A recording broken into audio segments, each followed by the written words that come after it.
Short recap lang ng Game 2 for both series. Sa first game, Ginebra versus San Miguel. Sa start ng laban, SMB is trying to attack the defense of Ginebra and looking good sila, pero Japet Aguilar sumasalo pa rin ng mga alley-hoop pass and slamming it down. It was a neck and neck opening frame, pero yung bench ng Ginebra nag-rally before the quarter ends. 19-12 for the Gin Kings. Hanggang sa second quarter, ganun pa rin. Scoring from RJ Abarrientos, tapos nakahit pa rin sa outside sa Torres, si Ralph Koo. Kumbaga, ramdam mo na dala pa rin ng Ginebra yung ginawa nila sa game 1. Tapos na-maintain naman ng starters to end the half para nasa Ginebra pa rin yung control. But in the third quarter, nag-start yung Ginebra to force some shots, and yung SMB is hindi naman sila nagbago ng game plan. More on attacks pa rin sila kasi their outside is not doing well, bukod kay Marshall Haster who hits 3 3-point shots in the third quarter para makalapit. Tsaka mas may advantage naman talaga yung SMB in the paint, especially if you have Junmar Fajardo. Tsaka ramdam na yung bench ng SMB, nasasapawan na yung bench ng Ginebra. Double figures na yung duo ni Cruz at Trollano. Sa final period, dito nalalayo yung SMB dahil sa GOAT, Jeron Teng. What a surprise. Wala yan sa game plan ng Ginebra, kaya what a bunot. Sa mga nandito sa channel na sobrang tagal na, alam nila kung bakit siya GOAT.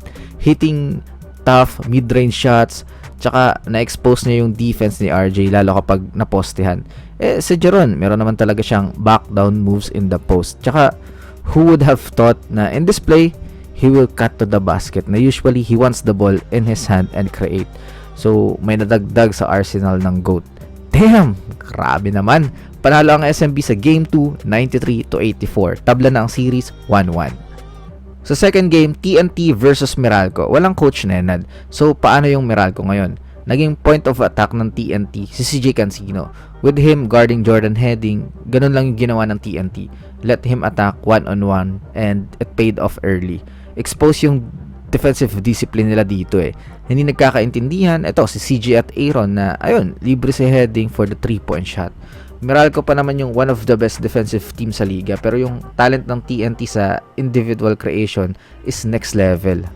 Alam ni Bates na shooter si Heading, pero nakasag pa rin siya.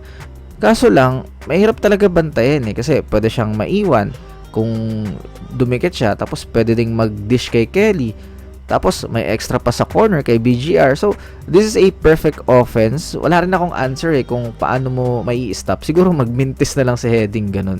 The set was perfectly executed kahit simple PNR lang yan. Tingnan nyo yung TNT. Yung offense nila is halos walang ball movement. They are just letting the players do their thing. Pero walang makapigil sa creation ni Oftana.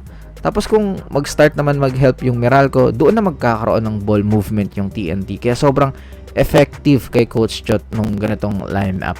Ito si Pugoy, binibigay lang sa kanya yung bola, tapos siya na bahala. So legit nga yung play na ikaw na bahala. And it is pouring. So what can we argue? Effective. So paano kaya to dun sa mga nagsasabing may lutuan sa PBA, especially dun sa grind time sports na yung slang magsalita na dinidiin niya mismo na may lutuan sa PBA. So paano to? Meralco 35 free throws, TNT 11 lang. So paano kaya to? Again, ganun lang, marami ang TNT players that can create. Tapos kapag may help, willing naman sila to swing the ball. Mas lalong deadly yung TNT kapag ganun eh. Kumbaga, ang best game plan mo here is to stop them individually.